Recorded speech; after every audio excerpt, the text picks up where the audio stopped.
parmi vous, n'a jamais entendu dès sa plus tendre enfance quelle chance nous avons de vivre dans une démocratie, non pas dans une dictature. Comme si, d'un côté, il y avait le paradis sur terre et de l'autre, l'enfer. Dictature et démocratie.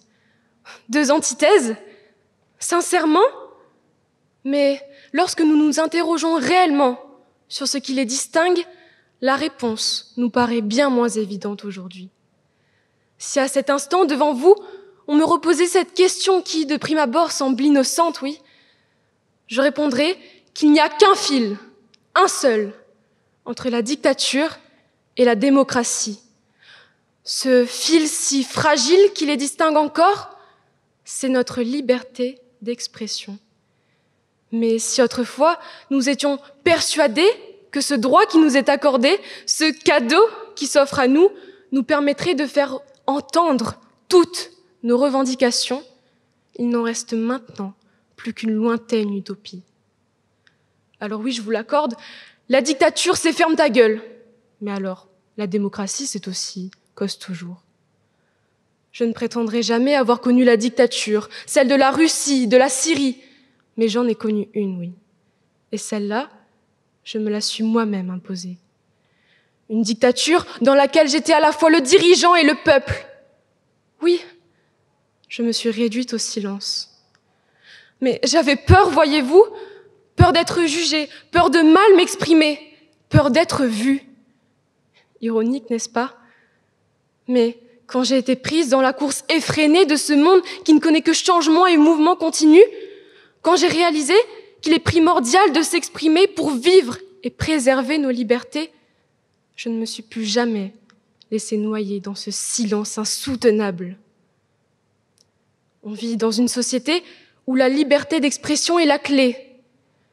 Mais si aujourd'hui je décide enfin de parler, c'est parce que notre démocratie est en péril. Nul besoin de tendre l'oreille pour le constater. N'entendez-vous pas aujourd'hui les cris d'un peuple meurtri?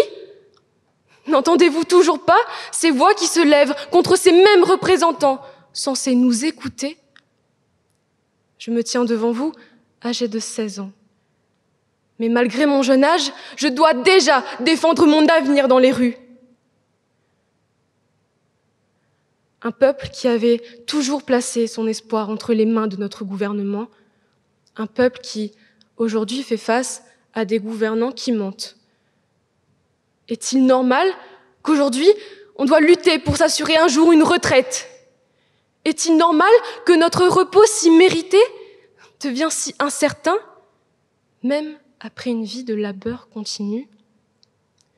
Et avant même d'obtenir cette retraite, qui est réellement certain de pouvoir vivre toute une vie avec un salaire digne? Ni vous, ni moi. Il ne reste personne. Il y a alors tant de raisons d'être indigné, mais pourtant si peu de réactions pour enfin être rassuré. Alors voyez-vous, il m'est impossible d'affirmer haut et fort, avec conviction et fierté, que notre démocratie, cette arme contre ces terres corrompues par la tyrannie, est encore respectée. Oui, mon esprit est tenté de nombreuses questions, de questions sans réponse, de pourquoi? Pourquoi je ne me sens pas écoutée?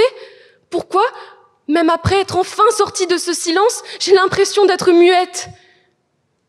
Pourquoi notre gouvernement ignore-t-il ce peuple qui s'embrase sous leurs yeux? Oui, j'ai 16 ans. Mais malgré mon âge, mon genre ou même ma nationalité, j'ai réalisé qu'il n'existe pas de bonne politique. Toutes ont leurs défauts, leurs dysfonctionnements, leurs failles. D'un côté, en dictature, les citoyens sont censurés.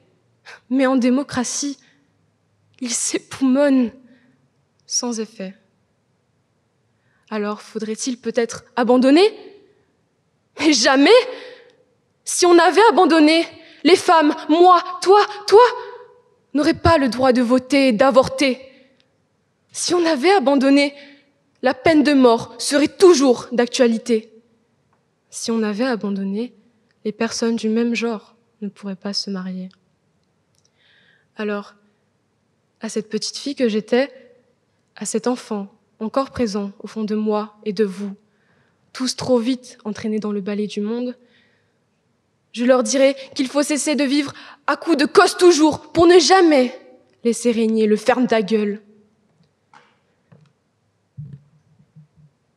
Ceux qui taisent leur colère restent muets, enfermés. Faites de la parole votre meilleur allié. Car sans elle, il n'y a plus l'espoir d'un monde meilleur pour ma génération, mais aussi celle d'après. Et ne dit-on pas, mieux vaut mourir debout que de vivre à genoux? Alors faites comme moi, levez-vous! Car s'il faut succomber pour s'être révolté, je resterai à jamais sur pied.